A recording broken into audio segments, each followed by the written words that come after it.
जी star news से आइए डालते हैं आज की मुख्य खबरों पर एक नजर। प्रेमी संग मिलकर पति की मौत के घाट उतारने वाली कातिल दुल्हनों के कई मामले सामने आ रहे हैं। रसूलाबाद थाना के भीतरगांव निवासी महिला से मिलने आए प्रेमी को पति ने ग्रामीणों की मदद से पकड़ा। पति ने संभ्रांत लोगों व पुलिस की मौजूदगी में एक मंदिर में पत्नी की शादी और प्रेमी से करवा दी। इसके बाद पत्नी ने भी पति के साथ कोई संबंध न रखने का समझौता नामा लिखकर पति को सौंपा। मुस्कान, सोनम और औरैया की प्रगति के अपने प्रेमियों संग मिलकर अनोखे ढंग से प्रेमी संग मिलकर पति को मौत के घाट उतार देने से पुरुष वर्ग में डर का माहौल व्याप्त है, तो कहीं न कहीं इसका असर देखने को मिलता है।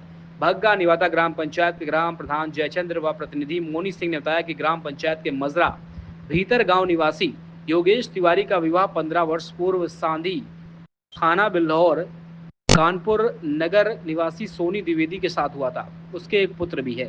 शादी के बाद महिला के संबंध कन्नौज के ठटिया थाना के बेहटा निवासी विकास द्विवेदी से बन गए। वह कई बार महिला से मिलने गांव आता रहा। इन स्थितियों के चलते योगेश तिवारी के पिता राम अवतार व माता यहां से गांव छोड़कर रनिया में रहने लगे। अभी कुछ दिन पहले सोनी अपने घर से काफी सामान लेकर मायके गई थी। सोमवार को वह अपने प्रेमी के साथ ससुराल लौटी थी। महिला के पति ने उसको प्रेमी को पकड़ने का प्रयास किया, मगर वह भाग निकला। बाद में ग्रामीणों की मदद से प्रेमी को पकड़ा गया। इसके बाद पति ने पुलिस व कुछ संभ्रांत लोगों के साथ मंदिर में पत्नी की प्रेमी से शादी करवाई। दूसरी शादी करने से बाद सोनी ने पति को समझौता नामा लिख कर दिया। अब उसके योगेश तिवारी से संबंध नहीं है। उसने अपना पति पत्नी का नाता तोड़ लिया। अब योगेश शायद दूसरी शादी कर सकता है। इसके बाद योगेश ने पत्नी को प्रेमी के साथ विदा कर दिया। वर्तमान में चले इस ट्रेंड काफी चर्चे में है। दोनों के मंदिर में शादी करवाने का वीडियो सोशल मीडिया पर वायरल है। रसूलाबाद थाना अध्यक्ष ने बताया कि घटना की सूचना पर डायल 112 मौके पर पहुंची थी। योगेश तिवारी, कुर्सी खेड़ा बंधन वाला। क्या मामला है ये?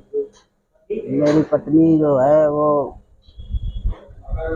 विकास द्विवेदी के साथ में उसके अफेयर थे, अवैध संबंध थे। कल वो आई और आके हमारे घर में घुस गई आके। तो हमने पूछा कौन है, तो उन्होंने कहा हमारा पति है। तो हमने उनको अपने घर से हमने कहा फिर जाओ यहाँ से। तो वो अपना उसको हमने निकाला तो उसने 112 पे उसी ने कॉल किया और पुलिस को जो भी अपना सूचना दी वो। और फिर इसके बाद वो वहाँ से चली गई और मंदिर में जाके अपना उन्होंने शादी कर ली जाके। आपकी शादी कब हुई? हमारी शादी हुई थी 2010। कितने बच्चे? एक लड़का है, लगभग 10-11 साल का है। हमने डर की वजह से सर हमने कोई विरोध नहीं किया और हमें उससे बहुत हम भयभीत थे, डरे हुए थे। हमारे माँ बाप सबको परेशान करके रखा था, हमको भी परेशान किए थे। तो साहब हम डर की वजह से हम कुछ बोल नहीं पाए वहाँ पे।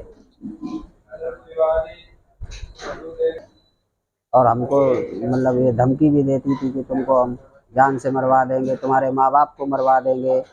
और कई बहुत प्रकार से हमको परेशान करती थी। इस वजह से हम इससे और डर के रहते थे।